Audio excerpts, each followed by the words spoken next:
tout d'abord un rappel anatomique du complexe articulaire de l'épaule. Ici, on retrouve la scapula, la clavicule ainsi que l'humérus. Pour ce qui est des muscles, ici, on retrouve le subscapulaire qui fait partie de la coiffe des rotateurs, le grand rond qui fait aussi partie de la coiffe, le biceps brachial avec sa longue et sa petite tête, et au niveau postérieur, on retrouve le supraépineux, l'infraépineux, le petit rond ainsi que le grand rond. On retrouve aussi le labrum qui tapisse la glénoïdeale.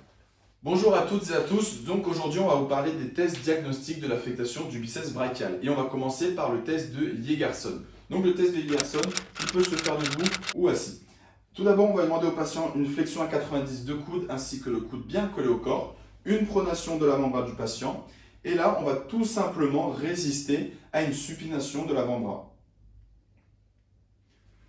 Si le test reproduit des symptômes ou alors reproduit de la douleur, on peut considérer qu'il est positif. Maintenant, on va parler du deuxième test d'affectation du biceps brachial et c'est le palm-up test. Donc, tout simple, le palm-up test, il se fait debout.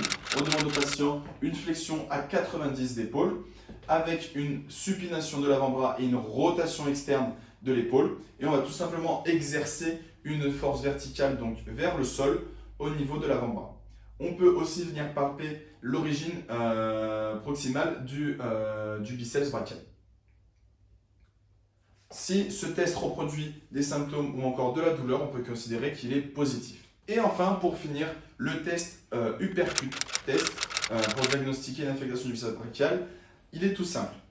Donc, on va demander au patient d'avoir une flexion de coude à 90, le poing fermé et serré, et on va lui demander d'amener son bras et son avant-bras vers l'avant, bien sûr, mais aussi proche de la ligne médiale de l'axe du corps.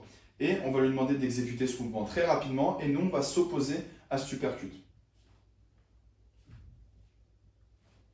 Parfait. Si ce test reproduit des symptômes ou encore de la douleur, on peut considérer qu'il est positif.